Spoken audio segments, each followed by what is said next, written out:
虛情易變，真心難求。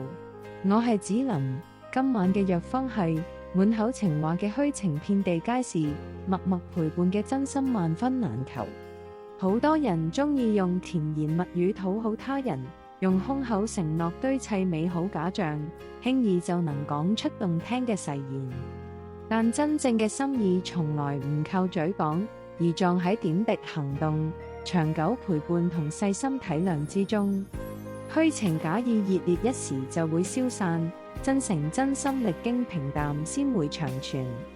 唔好被一時嘅熱情同甜言蒙蔽雙眼，學會透過細節看清人心。難道幾句動聽嘅情話就足以抵過長久嘅真心陪伴？